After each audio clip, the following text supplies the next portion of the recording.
Hello again, and welcome to New Meta. This is episode 5, and today we're going to be talking about position 5. It's all been planned, we think about these things here. And so I've scoured the land, searching for the best position 5s to give you their top advice. And I found Marco, otherwise known as Takko. How are you? How's your support today? My support games today were pretty fail. I think there was only one actually, and we lost in about 15 minutes to a Lich and Visage strat or something like that. No? Otherwise, doing well, yeah. Keen for a position 5 episode. Looks like I've gone to the right place then for a 0-1 15-minute loss. Played 6 games today and only one support. Thinking. Yeah. No, honestly, I'm keen to chat some support position 5. Yep. And luckily, it doesn't matter how bad your support games have been, because we've got ComeDineWithMe, otherwise known as Adam, to carry us through. No pun intended. Carry us through this podcast, but not carry us through a game of DotA, because this is a true 5. How are you, Adam? I'm good. I play support, and that's what I stick to. Unlike Marco over here playing these dirty core roles. What? I'm playing literally 1 to 5. Yeah, I got a message today in Steam from Marco saying, "What item should I build on position 3 Sven?" I was like, I'm sure you play position 1 and position 5. Suddenly the offlane Sven's coming out in solo rank. Yeah, every position is the way to enjoy the game the most. It's true. Sure. But we're not here to enjoy games. We're here to play position 6, the ward bitch role. So position 6 actually is the worst. I don't do that. I don't subscribe. You definitely don't do that. Well, that's my whole. This is all the show notes are how to play very hard 5. So. Yeah, what I was going to mention is looking at the notes, I was like, this is position 6. Yeah. That's how I do it. Yeah. Before we jump in, I know the listeners have been dying. They've been biting their nails down to the core to find out the results of our calibration. So we'll give the fans what they want and do a brief rundown. Adam, you're in the hole last time. You were in our last episode, and perhaps one of the most inspirational Dota stories I've ever heard. I think in last episode, I was 1-4 in my calibrations. Started off on a 0-4 streak. Then in the middle, went 1-1. So then I was sitting at 1-5. Oh, daunting. And then I was like, oh no, this is going to be pretty bad. And then I was like, okay, I'll try this Lich hero that I haven't won a game with post rework. And I ripped off 4 straight Lich wins to get me to 5-5. And calibrations, yeah. And my MMR did not change from where it was before. So called Ancient 7. So just need one badge to get back up to Divine. Yeah, how close? Do you have a percentage at the moment? Or it's like at 20% or so. Oh, okay, so you're like 4 wins, whatever. Yeah, that's pretty cool. Yeah, it's like 41 or 49.50 MMR. Yeah, is what I call it. That's so funny. I'm just imagining you sort of in your darkest place, sort of huddled in the corner of your room at 1-5. There's only one place to turn. There's only one person that can get you out of that place, and it's Mr. Lich himself. It's Mr. Lich. You have to go back to where it all started, which is, it was funny. I was 1-4, and I'm like, okay, I'll pick Crystal Maiden. I'm just going to grind out 5 Crystal Maiden games. And then we lost my first Crystal Maiden game in like 20 minutes to a crazy push strat.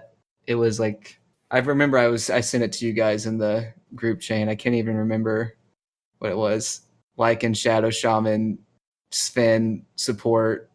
Like it just, I don't know. The Lycan dominated the first siege creep, and then he used it to take 6 towers, and we lost. That's right. So I was like, okay, maybe no more Crystal Maiden. That's some hardcore calibration strats right there. Yeah, my baby Lich. I figured him out. Yeah. Frost Shield. I mean, the most important aspect to your successful climb was you went 1-5, but then listened to the PMA podcast, and you realised what the missing ingredient was, and yeah. If you're struggling with PMA, check out New Meta, episode 4. Episode 4. Marco, do you want to give us a quick rundown of your calibs? It started off same as you, 0-2, pretty painful. I think in every game apart from one, I feel like I was pretty content with how I played. The Sven one was the one where I was pretty wavy. Ended up 5-5, so like Adam, I didn't move anywhere. But then since that, have netted quite a few wins actually, because today was incredibly successful. Yeah. 5-1 today, pretty strong. Very strong. 66% Divine 6. Very Couple wins close. away from a ding. Keep the climb. Yeah, Divine. So you're close to Divine 6, or you're close to Divine 7? Close to Divine 7. Wow, that's big. So you're not. That means you're really not that far from getting back to Immortal, which is must be. So you're probably what 7 or 8 wins. You must be. What's your MMR then? Like 750. That's strong. And I'll. Yep, he's pretty close. Yeah. I think 6K is right at Immortal. Within reach. Yeah. Sure. So it's a good carrot Yeah, to be great looking carrot. towards. The climb is happening. You might reach your season ranked goal like within a month. Yeah. That's the dream. Yeah, and my calibration I'd already finished last episode, but since then, Dark times. since then, good times. I binged Ancient 3. Oh, really? So that was good. Got to 4,500. Highest ever. Yeah, highest ever, 4,500. But then I lost. I went 0-3 today, so that's pretty dark. And my last game last night, or my last game yesterday, I think I only played like 1 or 2. I lost as well. So I'm on a 4-loss streak. Loss streak. That's pretty. That was pretty rough. It's a wavy game. The ebbs and flows. You just got to ride the wave. Yeah, it's fine. And I won't go into details about my losses because that would be poor podcast quality probably. Yeah. So, well, let's just jump into how to play position 5. And what better place to start than before the horn? Marco or Adam, what are you thinking about before the horn? Well, ideally, you're first picking your support. So if you're playing 5, I feel like within the first 3 picks, right? Because if you're the overall first pick, or if you're on the other side where you get 2 picks, you need to be picking within there, and then hopefully your other teammates can play off of the one that you picked. Yeah, I would rather it not be the first pick. I feel like second or third. So either if your team has first pick, I would rather it not be the pos 5 first.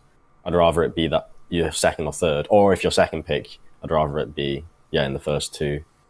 Because I know it's like this somewhat throwaway position, throwaway hero-ish. Doesn't matter what you pick, kind of. But you can pick some position 5s that are super strong weak counters. Yeah. And super weak as well. Like, I open a line or a CM and, you just get walked over by the enemy draft. Yeah, I can't pick CM right now because you just get run over by push things. Yeah, it's like all heroes. There are some that are going to be safe to pick first, and there are others that, like you say, line CM, where you probably want to avoid picking them outright first. I've got a strong anecdote in my mind about how I had a position 5 today that was Dirge, and it was picked in response to the enemy CK, and we just slaughtered the CK. Yeah. And it was the perfect 5 pick. This was a game where we won it in 23 minutes. And that's where it's kind of a delay to the pick. I just, I think on the whole, though, getting somebody else to pick first is hard, and it's probably not going to happen.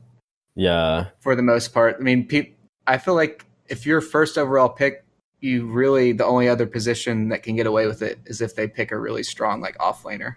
Yeah, I think 4 or 3 can. 4 or 3 can do it, but then your carry and mid shouldn't be first pick. Definitely not, no.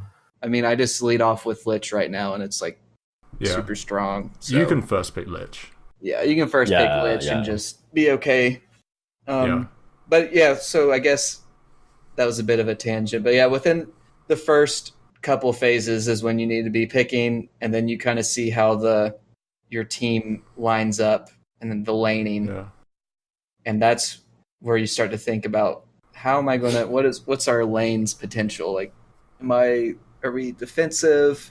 And I'm just securing this like core that has no kill potential early for a later game win. Like I hate to say AM because AM actually can be reasonably aggressive. Oh yeah, with a Lich, but or are we going to go all out aggression? And typically the 5 is in the safe lane. Not always, but I'd say like 80% of the time, 85% of the time. So you've been thinking about your safe laner and how you have to deal with these off-lane heroes. And obviously you're not going to know every single matchup and how it interacts with each other. So there are like telltale signs, there are things you want to look at. How easy is it to condition a kill? Which hero to go on? And, Marco, I know you're keen on having communication with your lane partner and stuff like that. So I think in this pre-horn phase, I don't really think there's not that much to think about. It's kind of everyone's thinking about the same ideas. Going into items, I think items will typically be very much similar for whatever hero you play on 5, because when I'm thinking items, I'm thinking you basically just want consumables. I don't think stats are ever too advantageous. You'd rather have mangoes and tangos and salves and a ward, even sometimes a sentry, to keep you and your lane partner healthy. An iron branch or some stats do not benefit you. That's not your role. So I think items are always kind of the same, and I would really emphasize mangoes, particularly over clarities, because you can never get the full benefit of a clarity. Yeah. And then with a mango, you get the HP regen as well. And you really should be spamming spells such that mangoes are useful. I have a standard item build right now for pretty much all 5s. That's 2 sets of tangos, pull 2 of them to your mid, 2 observer wards, pull 1 to your mid, and usually give the other one to the off lane, and then 3 mangoes and a clarity. And that's really hoping that the 4 position will buy the super cheap courier. And that's honestly all the support I expect that position to do. Yeah. Is this the 50 gold courier, and then I handle everything else. Right now I'm not starting with a sentry unless there's a hero that you just have, like a bounty hunter or something. Going into kind of the next phase of the game and the very much early laning phase, you touched on it, Stan. The communication point, I think, is the most... I don't know how applicable this is across the levels, across the MMRs, but to me, the communication of the support player is the biggest and best factor that they bring to at least my game. So I'm now thinking of myself as a position 1. And so what is really important for them to do is to be talking to you about, say, what they're doing. Are they pulling, or are they going to be looking to get a kill on someone? Are they going to be looking to initiate on which hero are they going to be initiating on? They should also be helping communicate with the other lanes, because they should be the one looking around the map. Okay, what items has people got? Are they going to spot a ward placement from the enemy? Are they going to spot a dive from the enemy? They're the ones. It's the position 5 who needs to be aware of this information, because if you're a mid lane, a safe lane, an off laner, you're way more focused and busy with the actual laning and the creeping and last hitting. It's so hard to direct anything while you're trying to CS or last hit. It takes up almost, it feels like, all of your attention. So it's like the 5 has, I wouldn't say dead time, but they have more time to look around and see how things are going. Absolutely. Yeah, and the mini map, which we'll get into later. You should be looking at the mini map a lot. I guess let's just get into a laning stage, right? I mean, I feel like how that's the support is when they kind of make one of the biggest contributions to the game is the lane, securing the lane for the core. And I guess, so there's 2 setups right now, dual lanes and tri lanes. Dual lanes are, I guess, most popular. I mean, I know at the CQ Major, tri-lanes kind of became a thing, but in pubs, it's still mostly 2-1-2s. Definitely, yeah. 2-1-2 still rules pub. Yeah, and I guess, I guess we can set up a scenario. That's how we can do this. Yeah. So imagine that you've picked Crystal Maiden and you have an Ursa safe lane. So Crystal Maiden, Ursa, and then you're against it's a pretty tough dual lane, Grimstroke and Sven. So there's a lot of That's a kill real potential. dirty off lane. Yeah. And as a Crystal Maiden, you should be asking, does my carry need me in lane in order to farm? And I mean, if that's a no, well, you shouldn't just sit and just sap XP, because that's really bad. I would not sure that's always true. Depends how. It depends on. Hero, I mean, the faster Ursa you gets, can't just sit at level 1. No, I'm not saying that. I'm just saying you if you're sapping XP, you need to be making it worth the core's while. If they can farm alone without you being there, then you shouldn't be there. You should stack and pull. Stack and pull, yeah. or rotate to the other lane and make stuff happen there. But if they do need you, well, then that's why you're sapping and making their time worthwhile, because you're harassing the enemy and securing their farm. So in this Crystal Maiden Ursa versus Grimstroke's Fen lane, if Ursa's alone in the 1v2, he loses pretty hard. If you're there, you guys can farm evenly, or maybe even you win, depending on positioning and stuns. And then if it's just a 1v1 Sven versus Ursa wins that. So that's something you should always be thinking about is if my core is against their offlaner in a 1v1, does he win? If that's a yes, then you need to try and distract the other support to come towards you, and then they can just trade 1v1 and the Ursa will win. So a way of doing that is to stack and pull. If you pull, the Grimstroke's going to try and disrupt the pull, and that means he is coming over towards you, and then the Sven and Ursa are left alone. So then the Ursa gets some free CS, free waves, and harass. It doesn't even really matter if the pull gets completed from the easy camp to the hard camp. It's more that you've opened up space for your Ursa, and then if, say, the Grim comes towards you, well, now the Grim's out of position relative to his core, so then maybe you can make a play on the Sven, because the trees and all that stuff, it's hard for the Grim to come back around. So it's kind of like I guess a song and dance that you're playing. It is, and I think you just mentioned a really, really, really important point about the idea of the enemy hero being out of position. Most times, it's going to be your POS 5 laner that takes advantage of and exploits the enemy being out of position. And you might be able to remember this when we play with Nick, and I'm like, this is something I always tell Nick, shout out to Nick, about if the enemy steps out of line, say this example, CM Ursa, say the Sven goes for a last hit on the last creep in a creep wave, say, and all his creep are gone and Grimstoke's a little bit away. If he's doing that, he's running into a really dangerous position, out of position. It really, I mean, both players can communicate this, but the CM should be able to spot this and use a spell, which is very costly for someone like CM. But if you see this opportunity, you should be using your spell, and you should be telling your lane partner, Sven's out of position, I'm going to go on him when he steps forward. Boom, kill potential's there. Yeah, especially in that scenario, because they're tanking creeps too. Both the CM spells in particular, with the movement slow and root, you can really set up someone to be tanking creeps, and creeps kind of hit pretty hard early. Like, you don't want to be tanking a creep wave like that. CM especially can punish people out of position because of the AoE slow. If someone gets a little too frisky and takes tower aggro, you can make them take 1 or 2 extra hits from the tower because of the slow. But I think any position 5 can take advantage of someone being out of position, and I think what lets position 5s down and what worse players will do is not realise that and not act upon it.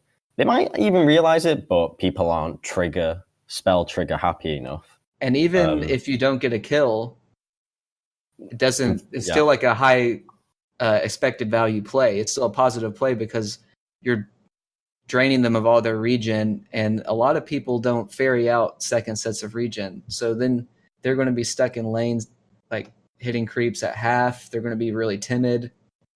It's still, even if you don't get a kill, you can still secure the lane.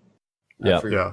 And given this meta of 2v2-1-2 and the every lane is much more brawly, I think that one of the key aspects of how to lane well is your position as a position 5 needs to be good enough such that you're never caught out and pounced upon by enemy, and then at the same time you've got to be aware of the reverse and catching out your enemy to get as much damage on or even find that kill potential.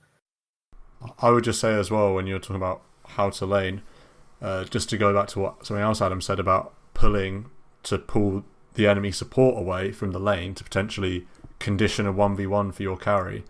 That's such a simple and effective way to approach a lane. If you've got a hero that, if your carry excels in a 1v1 and especially excels with XP, I'm thinking you said Ursa, Monkey King would be another example if he's ever up against one of these tanky melee offlaners like an Underlord or a Tide.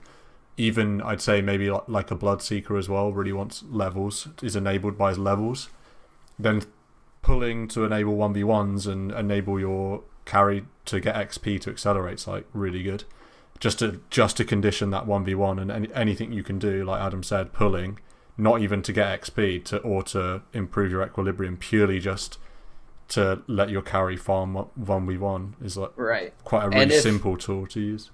If even if the 1v1 matchup doesn't go your carry's way, like they're at a disadvantage, maybe they're at an advantage if they have an XP advantage over the offlaner.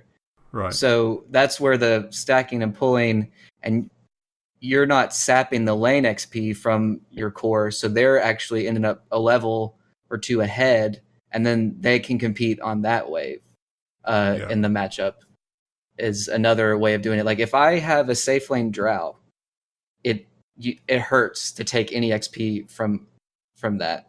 I mean, a safe lane drow hurts, full stop. I mean, I've had it happen. But if you get a safe lane drow 6 at a comparable time to when if they were mid, they would get it, you kind of just win the game, because then they go and jungle and take all the camps and power level, and then you get the safe lane XP, and then you catch up.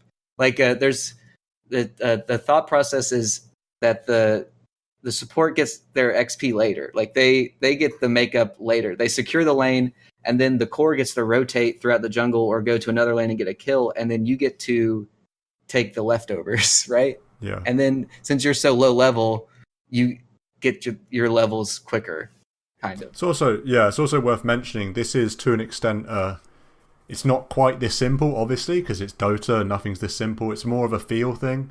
So I can imagine someone listening to what we've just said and doing it in the wrong situations, such as if you've got a carry like Morphling or Gyrocopter, Luna, hard carries, these traditional late game carries, anti-mage, etc.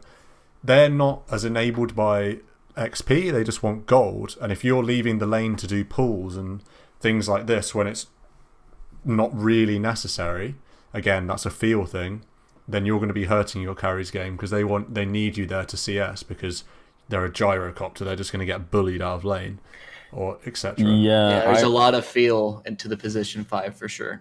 Yeah. Yeah, I have a couple points on the pulling aspect. So there aren't that many heroes who are, say, a position 1 that really want the XP.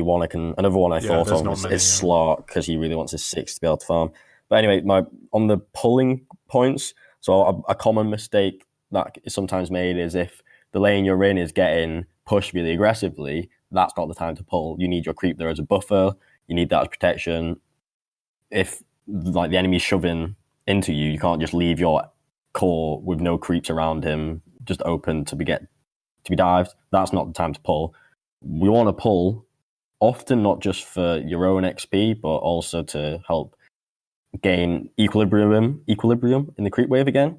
That's a big factor. Also, on a similar point, that I don't see enough of is pulling the large stack. Yeah, I was going to say that should be done also for the equilibrium purposes. So particularly when you get, say, 5-6 minutes into the game and your carry's got a couple Wraith Bands or whatever and can last hit easily under tower, is a bit tanky or whatnot, they're great times to pull the big hard camp to clear a wave.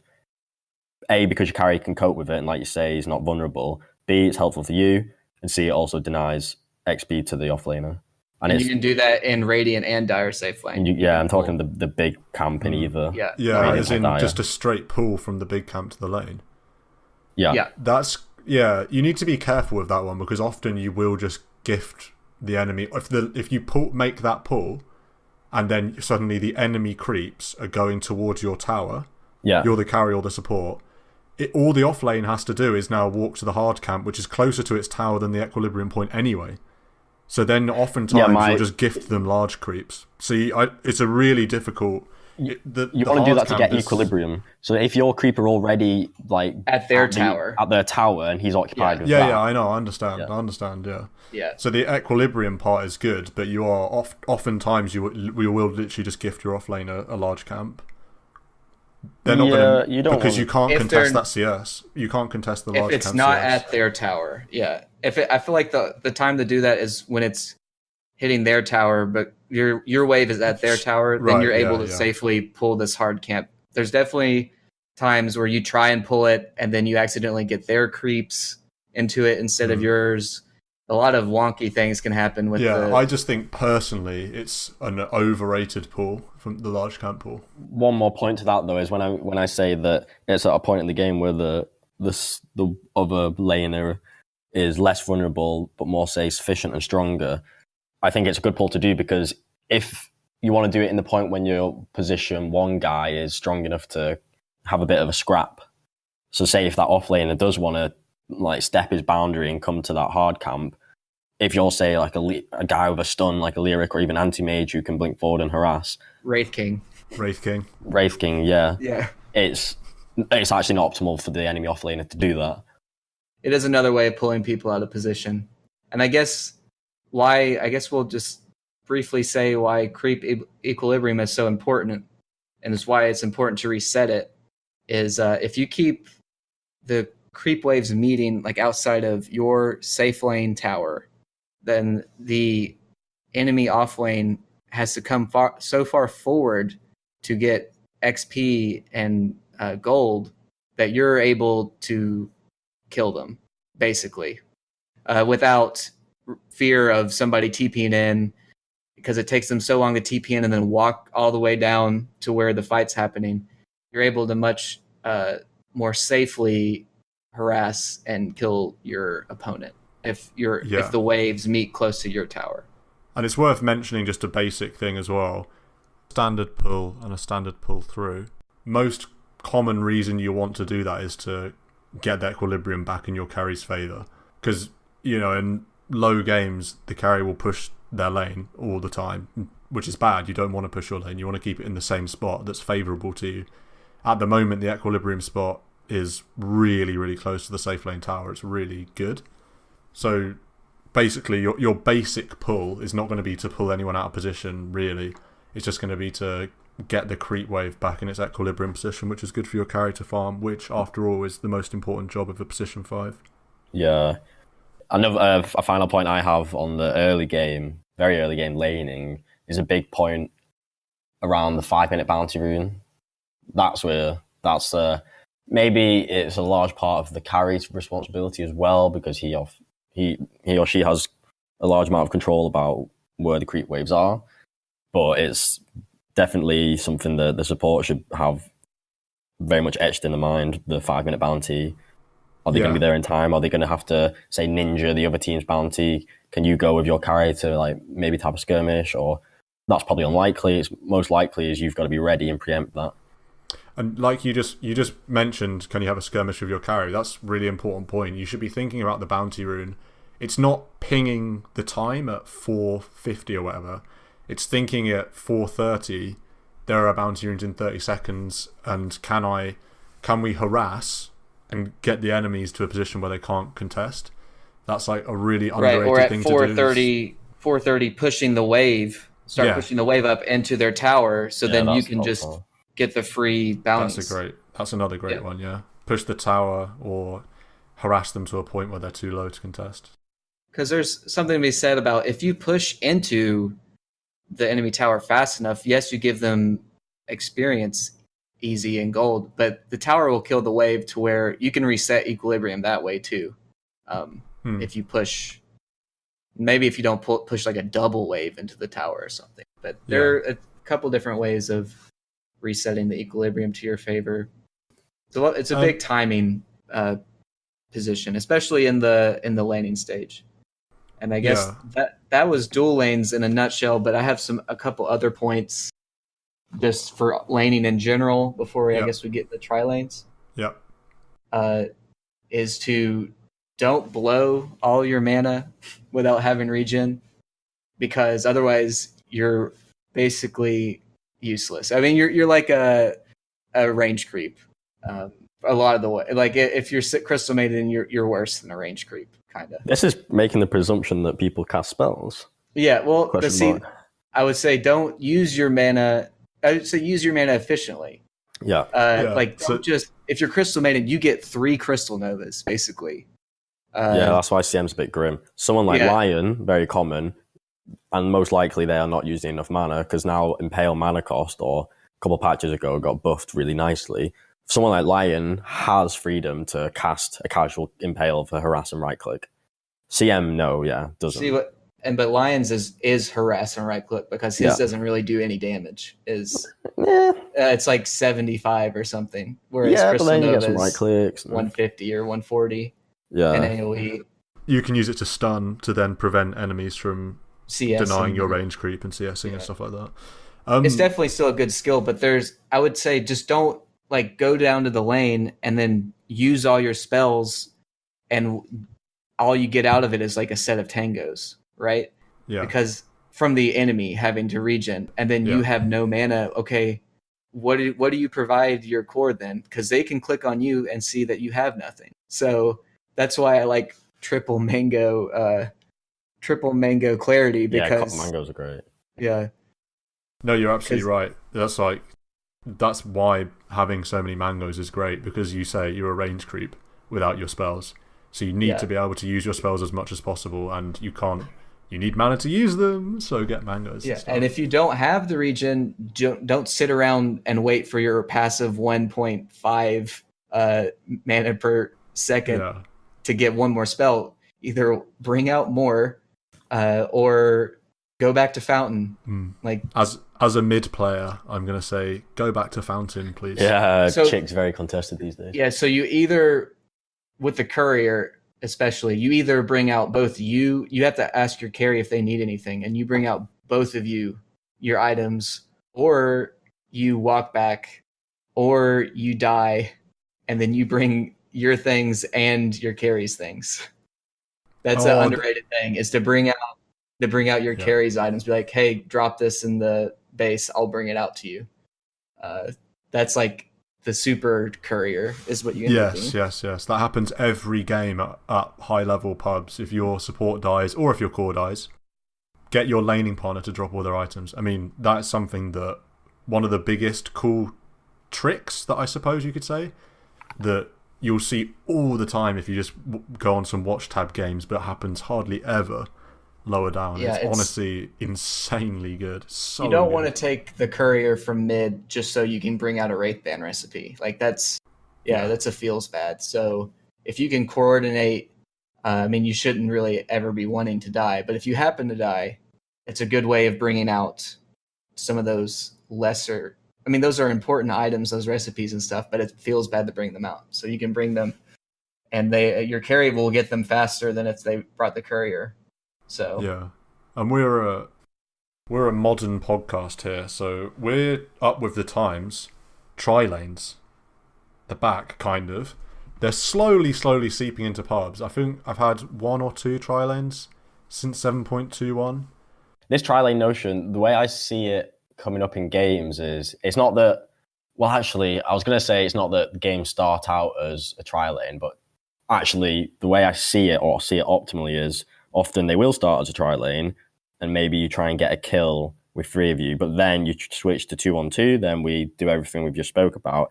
But then the way I see tri lanes happening is more so that the 1 becomes self-sufficient and therefore the position 5 moves away, or the position 4 moves to the safe lane and you have more skirmish / protection there. That's the way I see tri lane. I don't know if you see it differently, Adam. My tri lanes have been almost like the enemy will offensive try, and then you'll come out in a dual lane top or to the off lane and be like, oh, well, there's only one other core here, so I guess I'll just go bottom, and then you turn into a tri off of responding to your opponent offensively tri laning to be aggressive. I've not seen have I seen a game where the tri lane sticks?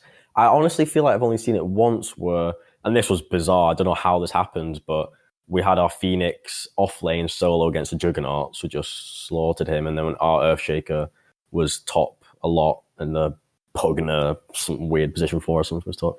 Yeah, so I'm not sure if it's that common to have a stuck tri lane. It's not common because it only is good when you're aggressively tri laning with your position 1, and you have 2 off laners in a 1v1.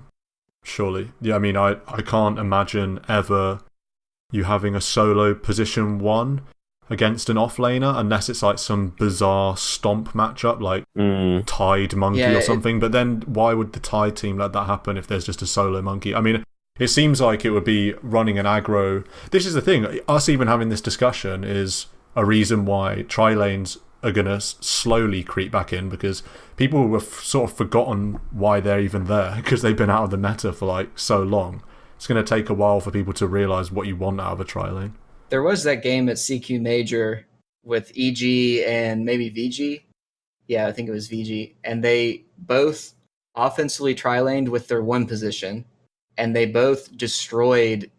So then the offlaner for each team ended up being in the safe lane solo, and each offlaner solo got destroyed. I remember the game you're talking about, yeah.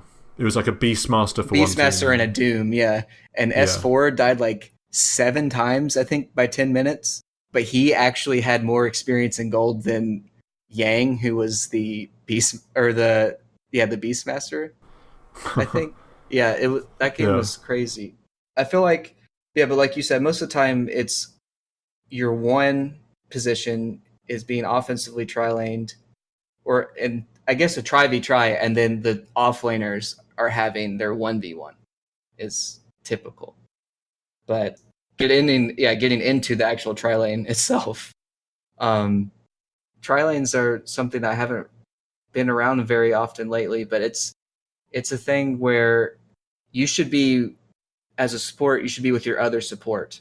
You guys should be playing together and providing vision with your body as opposed to a ward. You should be like a moving ward, kind of. Right. And your job is to kind of play with your other support to harass and secure your core farm. You should only tell your core to come up and do anything against the enemy if there's like a kill available, right? That's... Yeah, you kind of can like bait your core and be like, oh, is a kill going to happen? And they come up and nothing happens, and then they go back and they miss 2 CS or whatever. Yeah, so it's you should be aggressively positioned if you're in an offensive or defensive tri lane. You should be in like the side, seeing where their supports are, spotting them.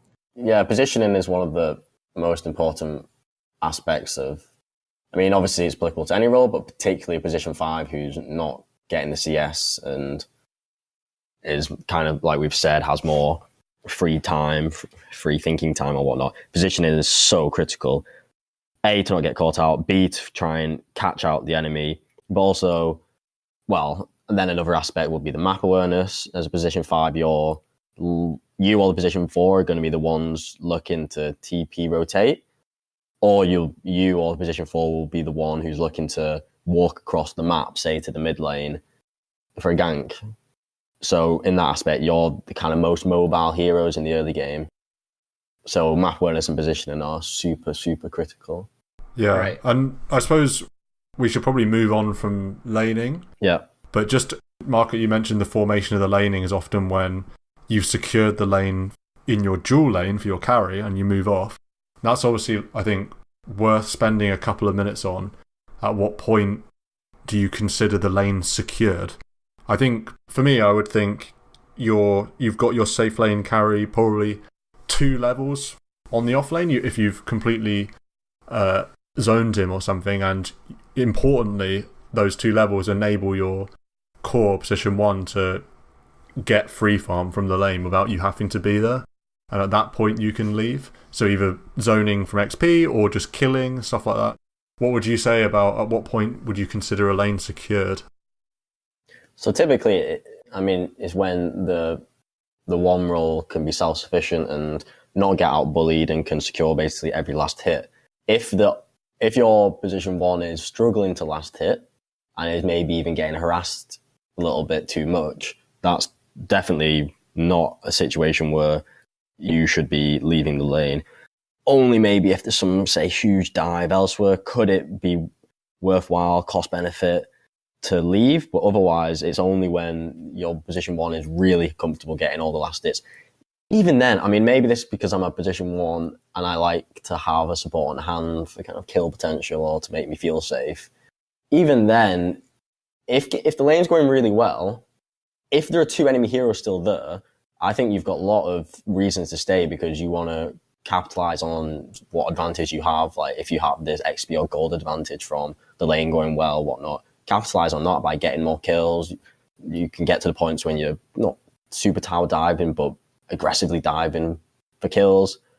Only then, say if it was more of a 1v1 scenario, would I think it's optimal for the support to leave and go elsewhere, because that means there's, say, 3 enemy heroes in your off lane, or that means the mid lane's under pressure, therefore you leave and counter that. Or if there's only 1 enemy off laner, I think you only want to stay when your safe lane is struggling to get the last hits, because really you need to be getting every last hit, and if you're struggling to do that, then I don't think it's worth sacrificing. Yeah, certainly if there's still 2 heroes in the off lane, then you need to be extremely hesitant to leave regardless of your carry's advantage.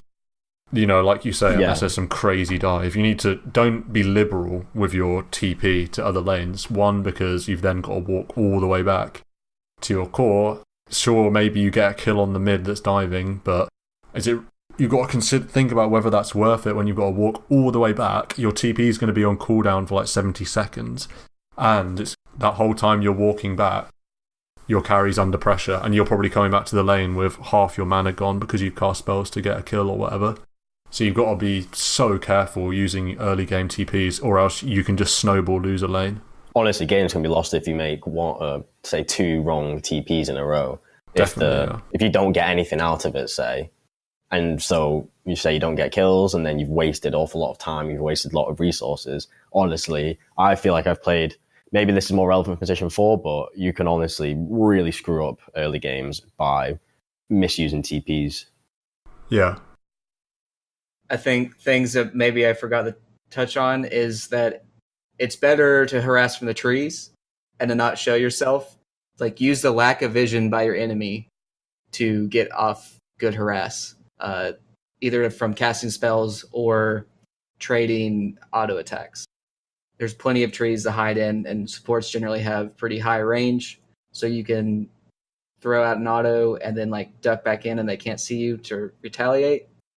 And then this kind of goes in hand, is that typically the support should be more aggressively positioned and they shouldn't be standing behind the carry. Like, I guess the takeaway is that a support's job is to protect and empower the core, not the other way around. Like, the core is not there to protect you from the enemy.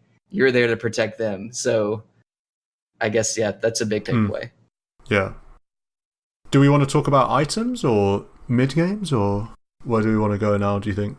I think talking items early game, then the early mid-game items is a really interesting one and obviously very important. Yeah. I don't know what you think, Adam, but I think for the early game, what's really critical for the support to get is your brown boots. I don't know what your view on that is. I feel like you're maybe more position 6. I mean, for the most part, brown boots, yeah.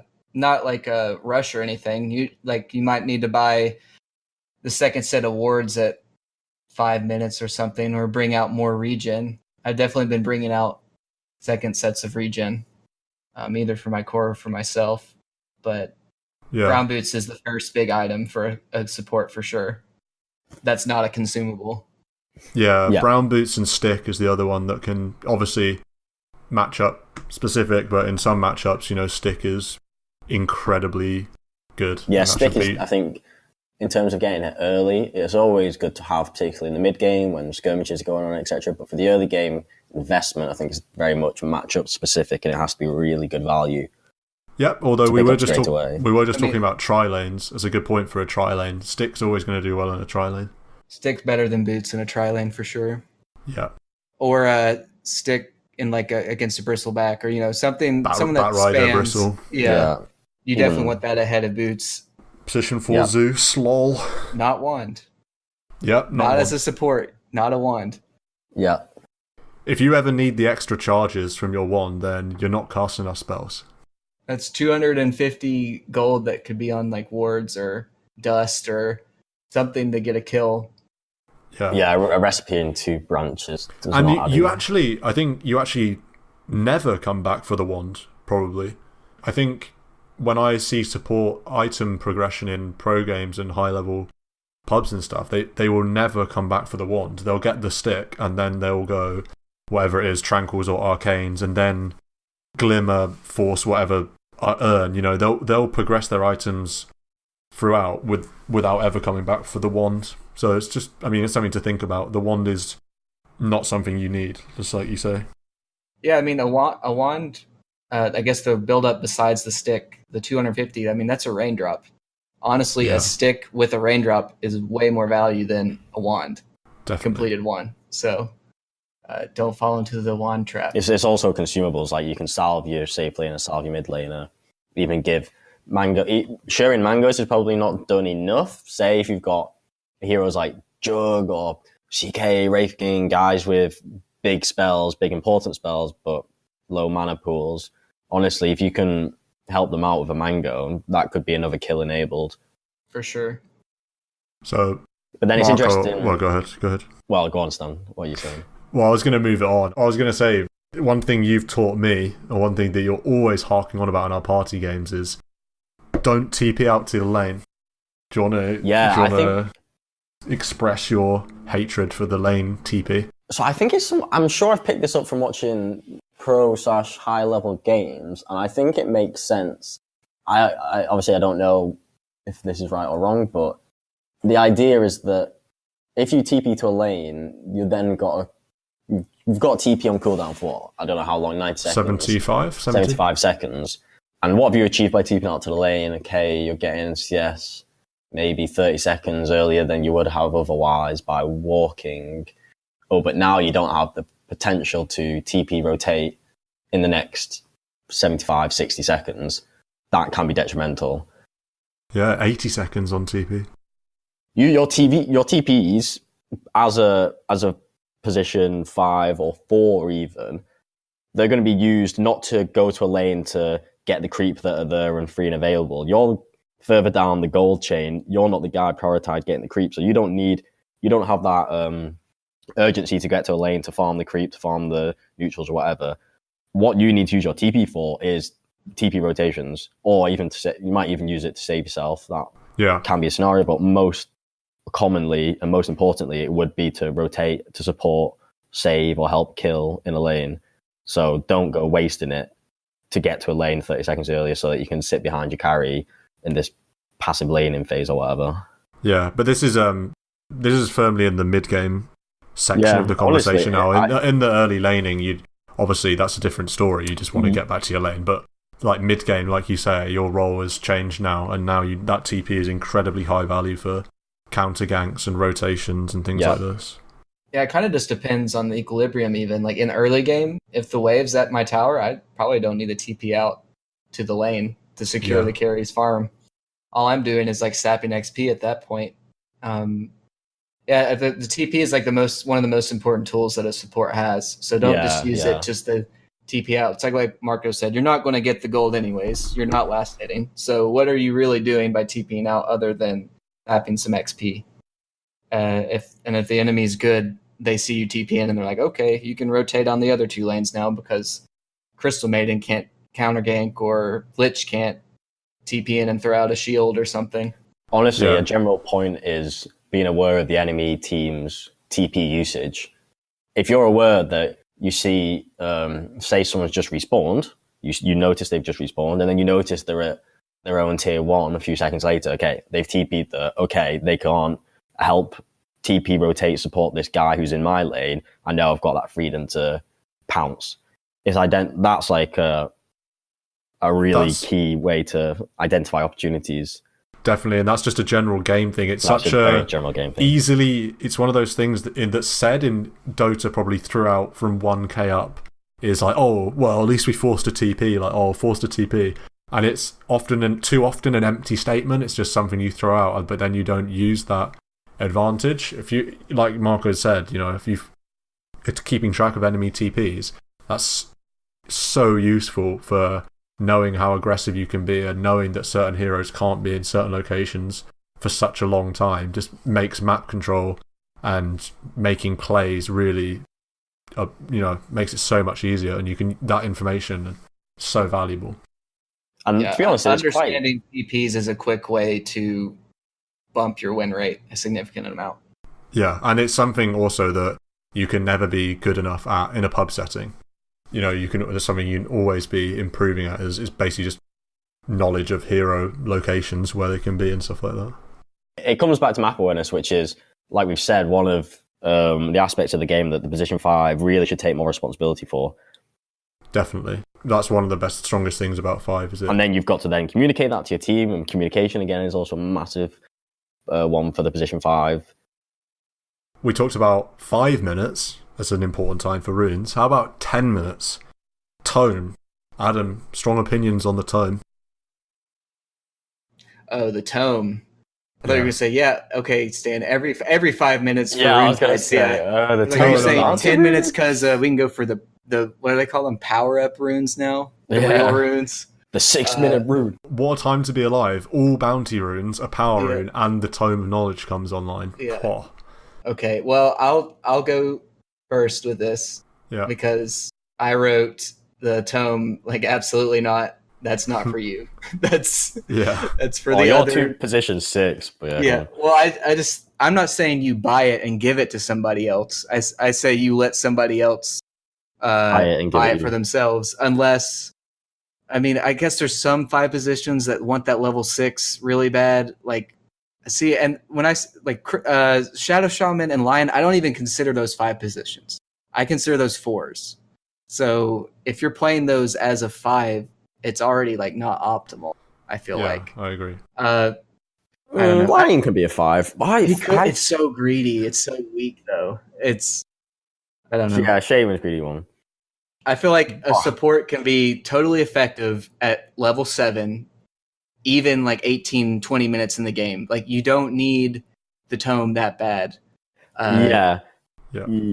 Unless everyone else's experience is great, then you can take it. It's like a luxury item for a 5. It's not a core item, I feel like. I think also, I think you can buy the tome and not use it. I think you buy it for your team. Yeah. I mean, that's just me being a masochist. But I feel like the 4 can use it much more effectively, I feel like, most of the time. So are you assuming that the position 5 is not level 6 at this point? Because the way I view the 10-minute tome is there's a large chance that your position 5 is not level 6 yet. It's not uncommon for position 5 to be sub-level 6 at 10 minutes. Therefore, getting them to level 6 is way more added value than dinging the position 4 or 3 from 8 to 9, say, because obviously the ultimate spell, if you can get a Phoenix of an Egg, a Lich of a Chain Frost, a Lion with a 450 damage nuke, all these ultimates obviously are ultimate abilities, that spike is way more beneficial. Just depends on the hero. I'm not buying the tome for Crystal Maiden. I'm not going to get... Yeah, that's true. I mean, that's not super value. Lich, maybe. I don't know. I haven't purchased the tome very recently. It's always gone by 10 minutes anyway. Someone else has already got it. There's definitely value to putting your tome on a position 5, say, that isn't 6 yet. That's sort of the traditional use of the tome, I think, the default use. But I do think it's increasingly more apparent that tomes are going to accelerate your example of not value, of getting level 8 to level 9 on your mid or your core. I feel like I see that ever more, especially on cores that are behind. Their support will just buy them the tome and they'll take it. I think in pro matches, the 5 very rarely takes the tome. It's usually the core that's behind. Yeah, I would agree that it's a recovery / snowball. Also, when you say that you buy it or they buy it and they go from 8 to 9, all I think is they're closer to level 10 talent. Yeah, the other point I was going to say is you give it for someone who's gearing for big level 10 talent, or you give it to someone who's got like an XP talent. Yeah, typically the position 5 is not going to get it, but I do think there's still legitimate reason for them to take it. Yeah. Mainly so if they can hit 6. Yeah, there's definitely times where it's value, for sure. But yeah, it's not a rule where, the position 4 or 5 always gets it. It is obviously game dependent, but there are some times when it's, I think, right for a position 5 to get it. Yeah, so we talked about minute 10 and now we're out of the laning stage. Yeah. I think we would, perhaps the most important job of the position 5 at that point is vision and warding and such things, which probably at some point will be a whole podcast episode of itself in terms of vision. But let's just talk about the items themselves, I suppose. How are you approaching your wards and sentries and stuff? Presumably wards are number 1 priority. Yeah, the vision game is most important. Like, that's what you're providing. Your wards kind of can dictate how your team plays. I mean, how safe they feel, how aggressive they can be in their farming, or your dewarding of the enemy's wards can make the enemy play completely passive because they don't know where anyone is. So yeah, there's a reason why observer wards are on cooldown. That's because these items are game-breakingly good. I mean, observer ward is probably the best item in the game other than TP scroll. This is the most important thing ever. That nothing hurts me more than seeing 4 wards in the shop with my position 5 lion pinging that he's 400 or like 600 gold away from his blink or something. Or like arcane boots. Or arcane boots, sure. I want to save up for my arcane, not on lion, but like I want to save up for my arcanes so they don't buy wards. It's like, that's not it. Yeah, vision game is a really important one, and I think again, what I see the position 5 is that they need to have this bigger game awareness, or ideally, like if we're going to play it optimally, they need to be aware of the bigger picture, and obviously wards and map vision and positioning, not just of you, but of your team and your movement. I think a lot of that does tie into the position 5's job of warding, but also communicating with your team, asking them, perhaps, where do you want wards placed? Thinking about, all right, if my one is vulnerable, how can I protect him? Where does he want vision? Where are the enemies going to come from? Okay, I'm going to ward in this place. They've got a lot to think about, big picture. Yeah, all those questions. Like I said, warding locations and vision, how to play around vision and stuff like that. That's in the pipeline. That episode will come. Yeah. We need maps and stuff for that, though. Oh god, yeah. We could do a whole hour on vision, and we will. I guess I'd just say to place your wards around objectives, like future objectives. You don't place your wards for now. You place them for the future. Yeah. So if you're a safe laner, we lost our tier 1 safe lane tower, then you need to place a ward somewhere in the jungle to where he can still safely farm. Exactly. Or else he's going to have to rotate somewhere else. Likewise, you should be placing aggressive vision to see rotations from the enemy or them going through their farming throughout the jungle pattern. Yeah. So then you can be safe.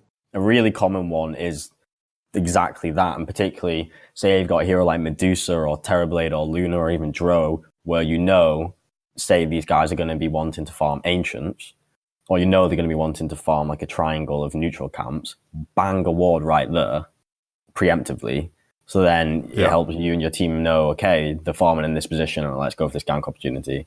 And that gives you the easiest smoke down the line. That's so trivial to set up. Just place the ward, and then look, he's farming this. Okay, let's smoke and kill him. It's like something to play in advance of. And as in terms of if you're against a hero that wants to farm those triangles, right. Also, I have another key point about this early mid game kind of topic, but my last one on the warding comes back to map awareness. And as a position 5, say you're moving around the map, not focusing on last hits, it's so key that you're looking at people's items and looking at their movement. So a general point is clicking on enemy heroes, seeing what items they have, flagging it to your team. That's just a general, absolutely beneficial point. But also on the warding point, it's really key to be looking at the map and looking at the enemy guys and seeing where they're moving and trying to spot where they place wards. Because obviously if you've got eyes on the enemy support because you're looking around the map and you see them lose an observer ward from the inventory and you know where they've placed a ward, obviously that's just a win-win. And it's something that requires you to be map aware and for you to be actively looking around the map, what heroes doing. Yeah. Key point. Definitely, dewarding is one of the most incredibly effective ways to... Yeah, dewarding's a high-level thing. Oh, and also, just think about everyone's had games where you're against some random witch doctor or something that's just dewarding like crazy. And think about how hard that makes the game for your team. Dewarding is... if you can make it easier for yourself to deward by map awareness and trying to click on enemy heroes and stuff, I mean, that's just going to help you anyway, but dewarding is going to be one of the ways in which it does. Huge. Yeah, it's super easy dewards when you just click on the enemy support and you see that they have a ward in their inventory, and then they duck behind, they go into some fog, and they come back out. Oh, they have no ward now? Easy deward. And it sounds really basic, because in essence it is, if you just isolation, click on a hero and see him lose his observer ward. But in reality, Dota is so fast-paced and there's 100 things to be thinking about at any one time. But to play 5 effectively, you've got to learn, and you want to make it more second nature that you are constantly jumping around the map, jumping on enemy heroes or following the position 5 a bit. It's something it's something you need to actively think about. It's not so easy that it'll just happen. You've got to actively think about that.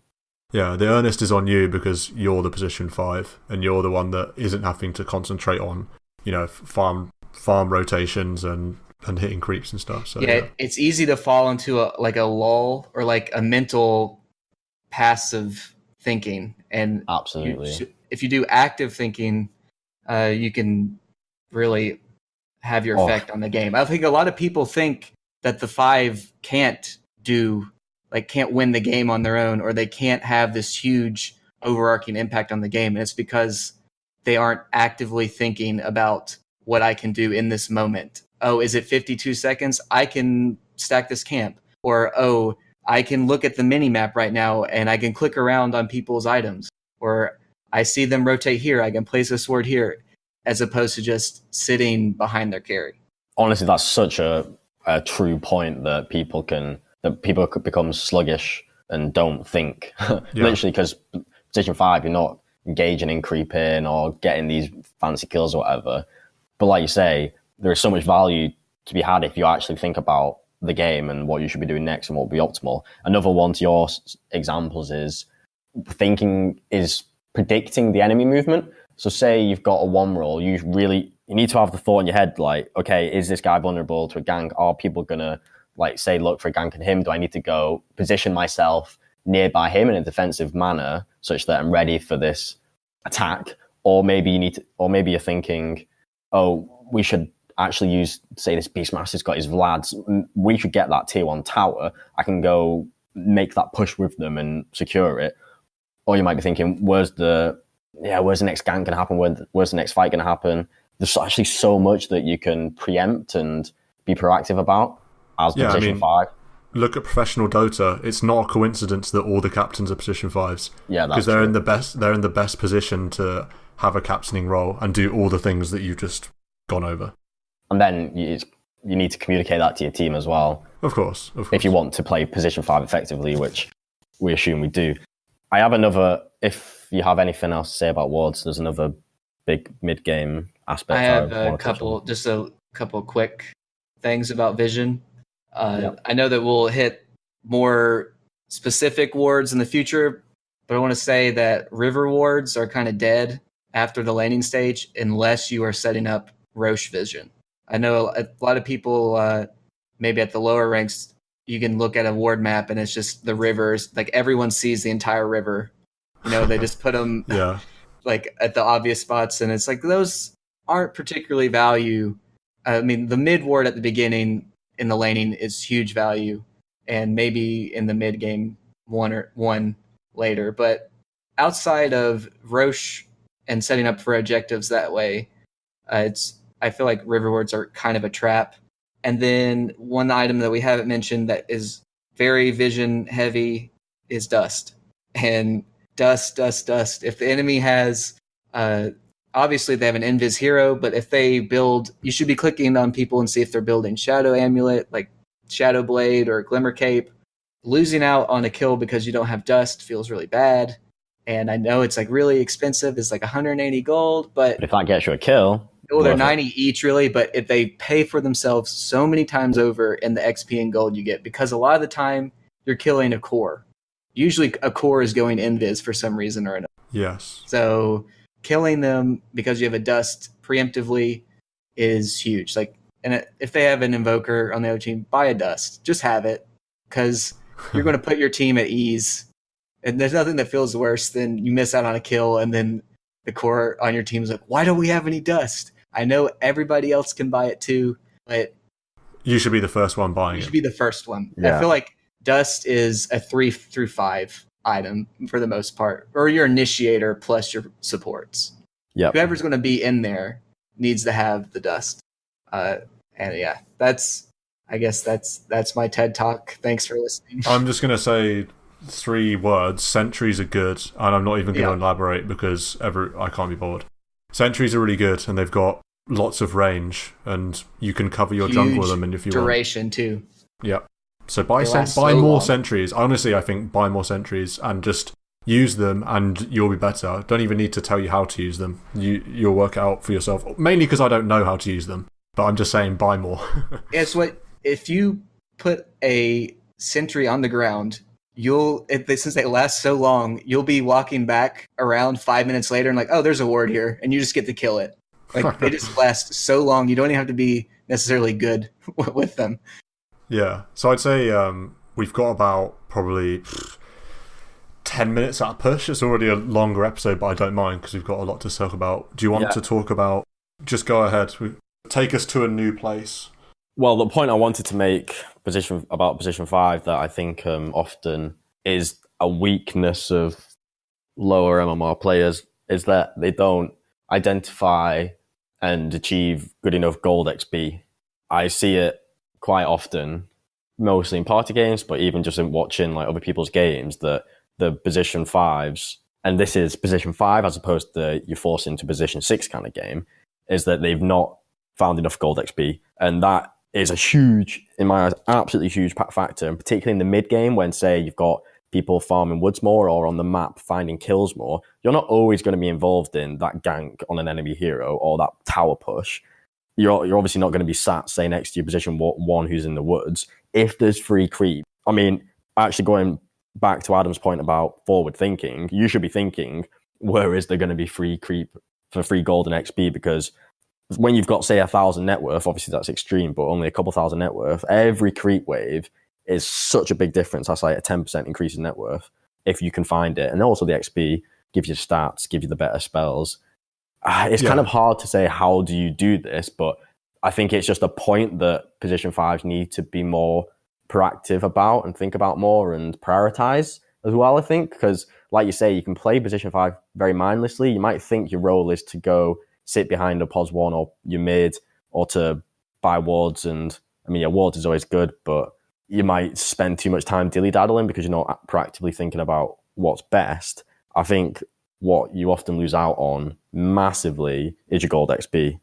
What we were saying at the start, once you've secured your lane for your carry, sometimes it's worth just going to a difficult lane. Often it's the mid lane, and sapping XP once your mid laner goes to jungle. Say it's a difficult lane and the mid doesn't want to just sit mid and take XP, but for a support, that's like quite a really good thing to do if you're in position 5. A lane generally will open up at some point because a core is going to rotate and try for a kill, or something will happen to where a lane will become available.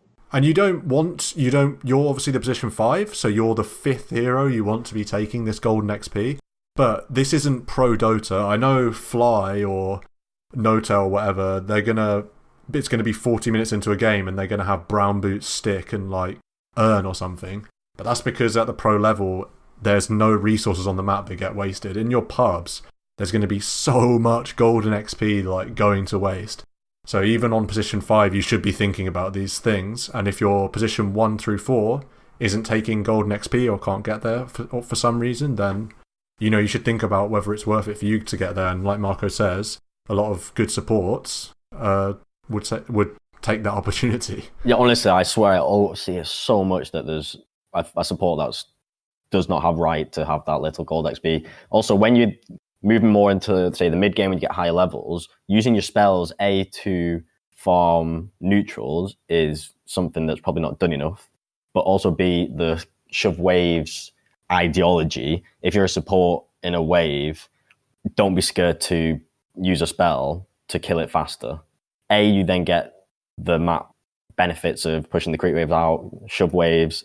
Maybe you could probably do a whole episode on why shoving waves is so good. I think BSJ or someone has already talked about that. But then, because you've killed the wave faster, that means you can then respond and move to a better position, help your team, etc.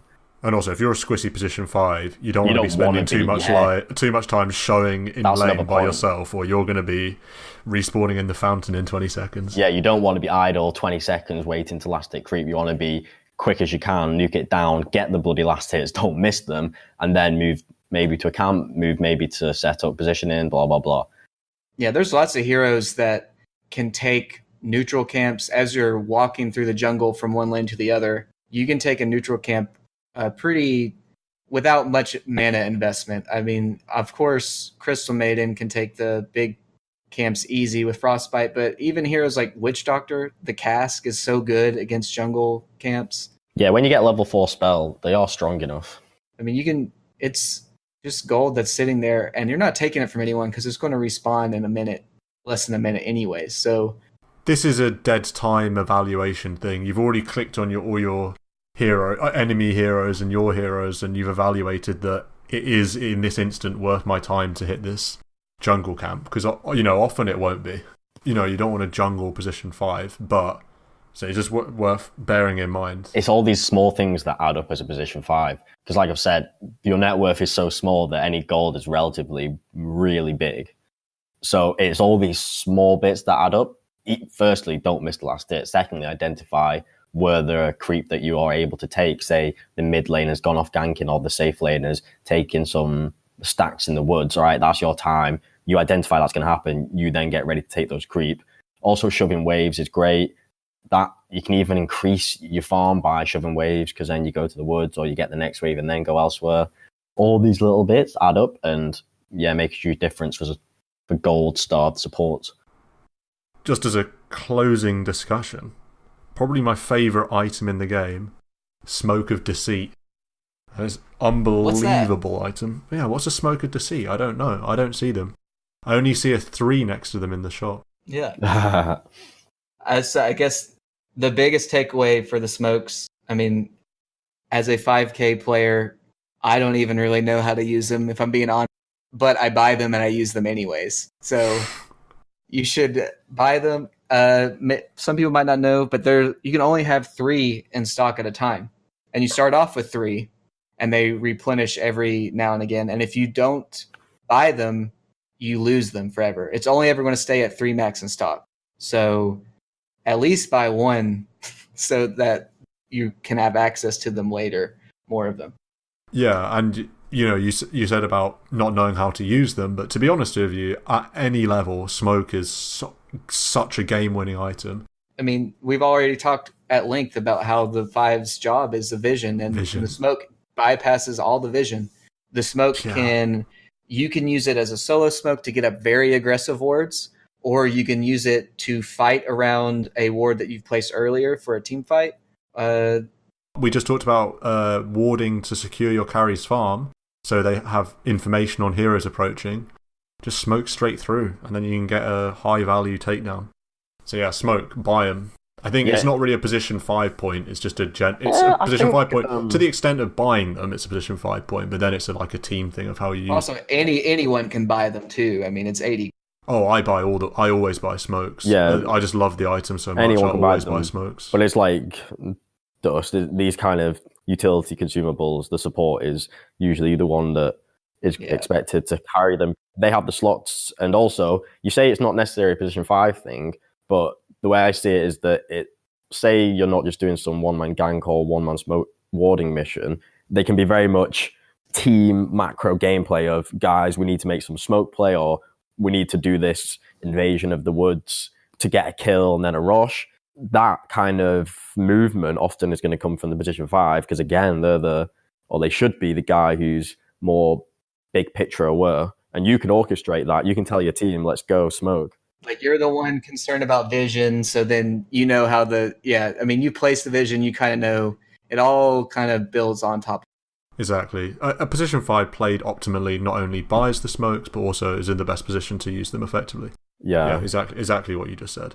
But they're also great for, say, lane ganks as well. Daytime ganking on mid, because daytime ganks is when they're really useful. That's really, especially the daytime. Yeah, sure. Worth maybe explaining. In the daytime, they're particularly useful because of the idea that, the mid laner, he's got more AoE vision, so it's very, very hard to just kind of sneak up on the mid laner in daytime. Whereas nighttime, you don't need the smoke because the mid laner's already got his vision hampered. So that's why the daytime, you'd be wanting to smoke into the gank. So that pretty much wraps us up, I think. We'll talk about more mid-game, late-game items another time. We did an episode on team items. That was episode 2. We will do an episode on support items as well at some point. Yeah, it'd be really fun to discuss all the different items you can pick up. Definitely. So, yeah, that pretty much wraps us up. I hope you learned position 5, position 6. Worth saying, I'll just say it now, our beloved Marco is going away. He's gone. What are you doing, Marco? You're going to a weird, faraway land? I'll be at the Kuala Lumpur qualifiers. You're trying out for Mineski? You got like a 1 month contract? I've got a trial at Mineski, yeah. I honestly, I want to check out some of these LAN cafes. Honestly, that could be so like funny. the ones you see on Reddit sometimes with like plastic chairs. That'd be sick. That could be sick. So yeah, Marco's going off to Southeast Asia, not to trial for Mineski, but to have a fun time away from Dota. So that means we're gonna be without him for the pod. How sad. So I'm gonna have to have some guests. Yeah, we're gonna have. I'm all sad. I'm gonna miss guests. I'm gonna have to transition from position 5 to carry. That's I guess what I'm gonna have to do for this podcast. Yeah, man, for sure. So I think probably we'll have Marco's going to be away for like I don't know how long, 3 weeks or something. So probably do a podcast a week during that time. Me and Adam probably do a duo pod or something, and then hopefully get a guest or two in as well. So Marco's going away, but the pod is lives on. It's going nowhere. Don't even worry about it. This train stops for no one. Exactly. We're not stopping until Shanghai TI9. And even then we're not stopping. Wait, we're not stopping then either. Yeah, we're not stopping there. I don't know what I was talking about. Join us again in a week. Buy Sentry Awards, people. We'll see you next time. Bye. Ciao.